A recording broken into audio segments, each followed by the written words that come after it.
Merci, merci. Monsieur...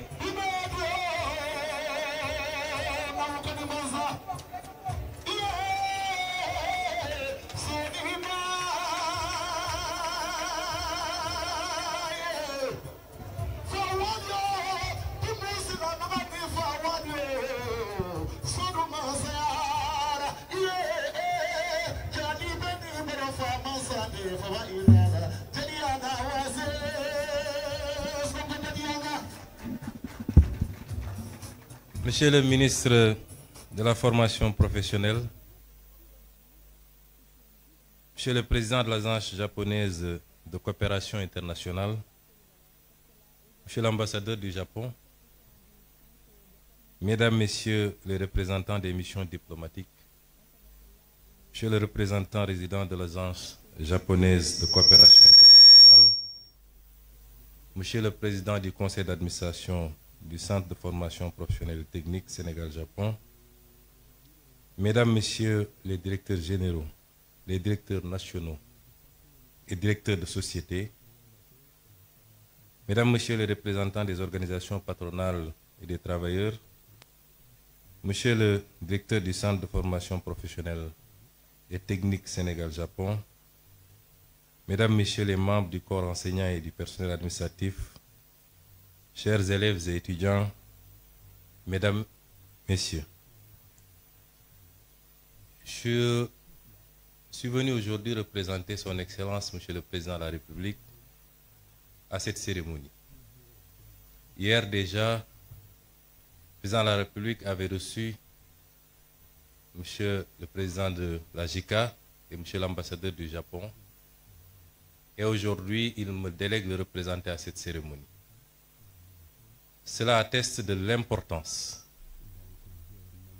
que le gouvernement du Sénégal, et en premier le président de la République, accorde à la formation professionnelle, mais plus singulièrement à cette institution importante qu'est le Centre de formation professionnelle technique Sénégal-Japon. Monsieur le président de la JICA, monsieur l'ambassadeur, je voudrais avant tout vous adresser des remerciements chaleureux, sincères et profonds du peuple sénégalais pour votre présence durant ces 40 dernières années à contribuer à la formation d'acteurs importants pour la construction de tout développement. Monsieur l'ambassadeur, vous avez résumé la situation telle qu'elle se présente pour nos pays. Vous avez dit que le Japon, ce que nous savions déjà, ne disposait d'aucune ressource naturelle pratiquement, et qu'il a pu compter particulièrement sur un facteur important qui est le capital humain pour être aujourd'hui parmi les 5 économies les plus importantes du monde. Cela doit nous interpeller, nous, Africains et nous, Sénégalais, puisque nous disposons d'énormément de ressources naturelles, du pétrole, du gaz, du zircon, des ressources halieutiques, des terres arables, de la ressource solaire et halieutique en abondance. Nous n'avons pas un climat hostile, nous n'avons pas des hivers extrêmement durs.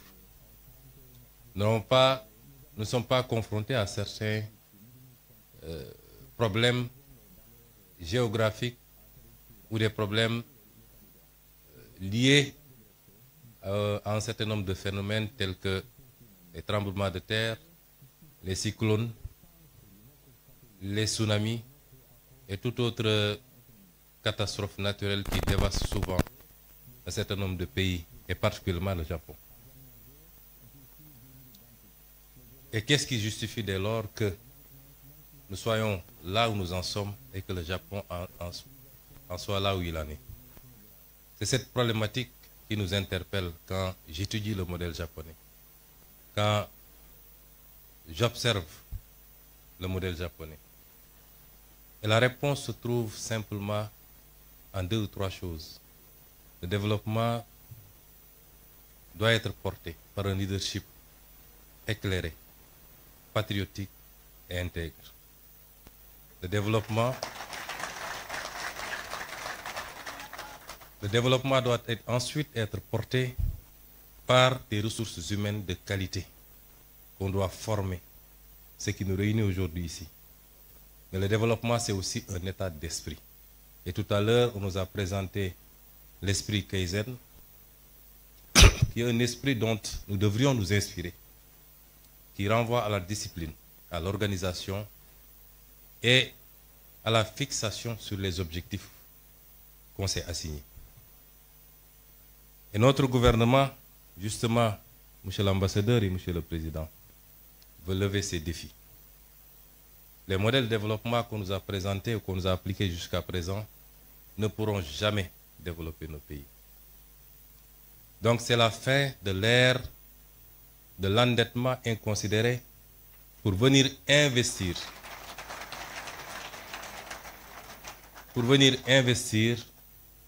dans des projets qui n'ont aucun rapport avec la construction d'un développement endogène et souverain.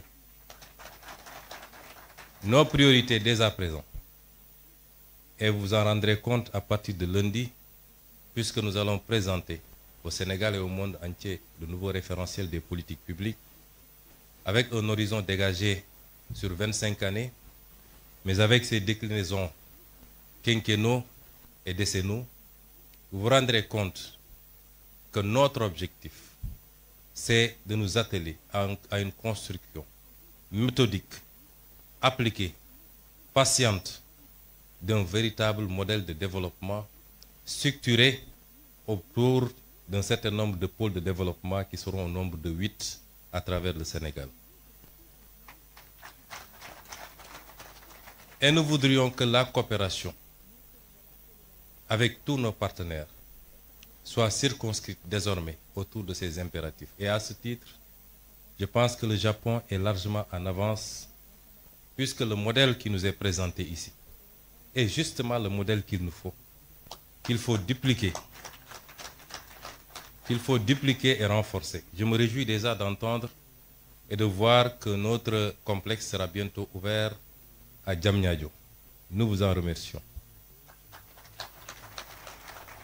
Mais il est souhaitable, toujours avec la coopération japonaise, que nous puissions ouvrir autant de complexes, à défaut de le faire dans toutes les régions, du moins dans les 8 pôles de développement, pour accroître la chance de tous les Sénégalais, les jeunes Sénégalais, de pouvoir bénéficier d'une formation de qualité chez eux et de pouvoir contribuer localement à construire le développement endogène au niveau local d'abord, au niveau des pôles, puisque c'est la somme des résultats obtenus en mettant en compétition les 8 pôles qui nous permettront d'avoir un résultat appréciable au niveau national. Et dans ce sens, je voudrais rassurer les partenaires. Oui, le modèle japonais est l'idéal pour nos pays. Nous préférons qu'on nous apprenne à pêcher plutôt que de continuer à nous offrir du poisson. Le transfert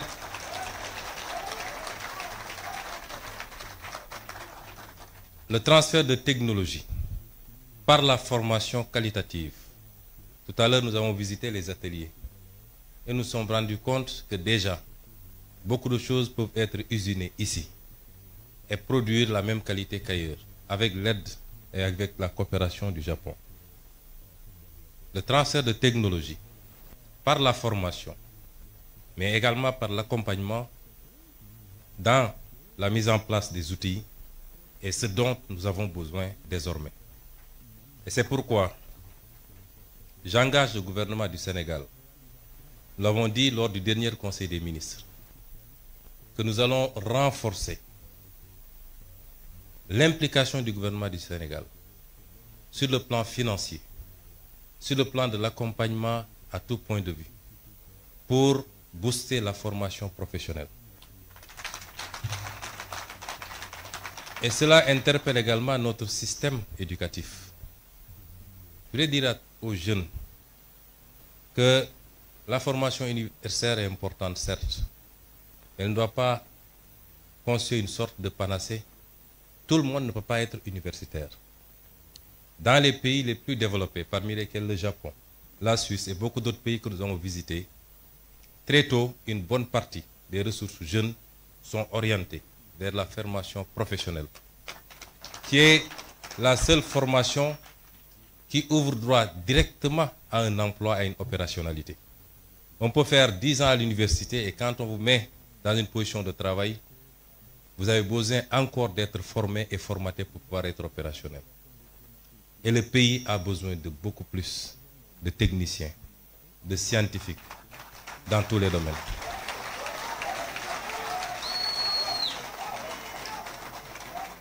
Et c'est pour rassurer également les élèves étudiants que nous ferons le nécessaire avec tout l'accompagnement qu'il faut pour que vous puissiez pousser le plus loin possible, notamment le cycle d'ingénierie,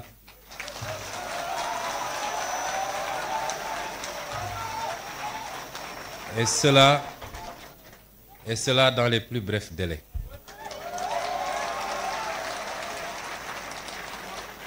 Je ne voudrais pas être long dans ce discours. Je voudrais simplement dire au peuple sénégalais,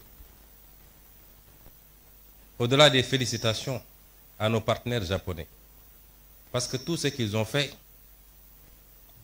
ils l'ont fait avec altruisme, puisque c'est des dons. Nous les remercions chaleureusement encore une fois au nom du peuple sénégalais.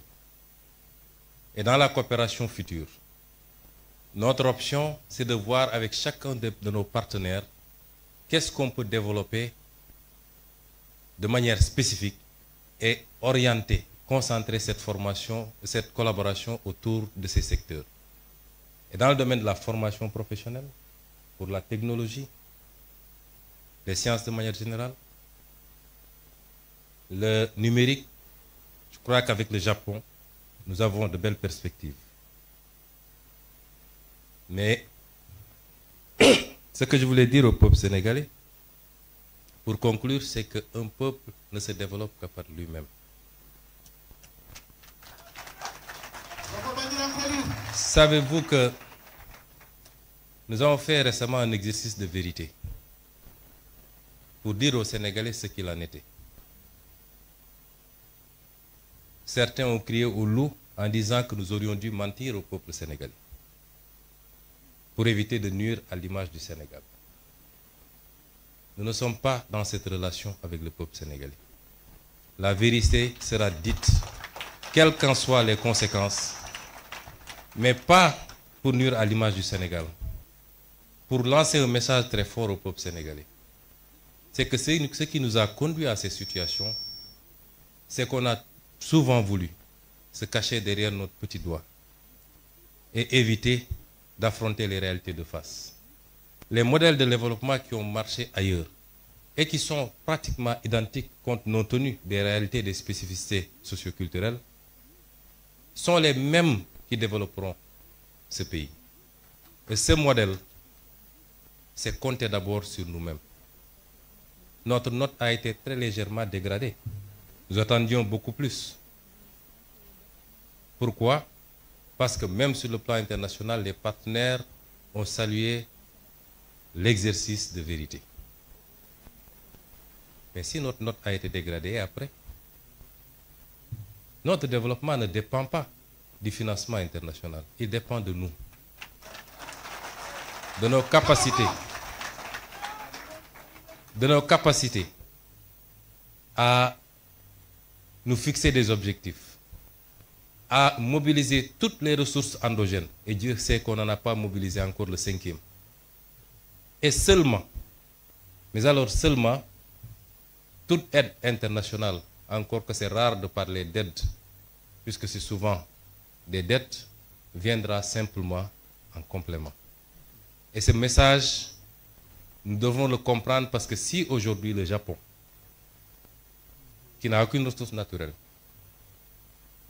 qui a vécu ce qu'elle a vécu lors de la Deuxième Guerre mondiale, a su en être à ce niveau, c'est parce qu'il a appliqué cet esprit, ce modèle, cette combativité ce don de soi pour sa patrie, mais cette croyance fondamentale en lui-même et en son peuple. Je vous remercie de votre aimable attention.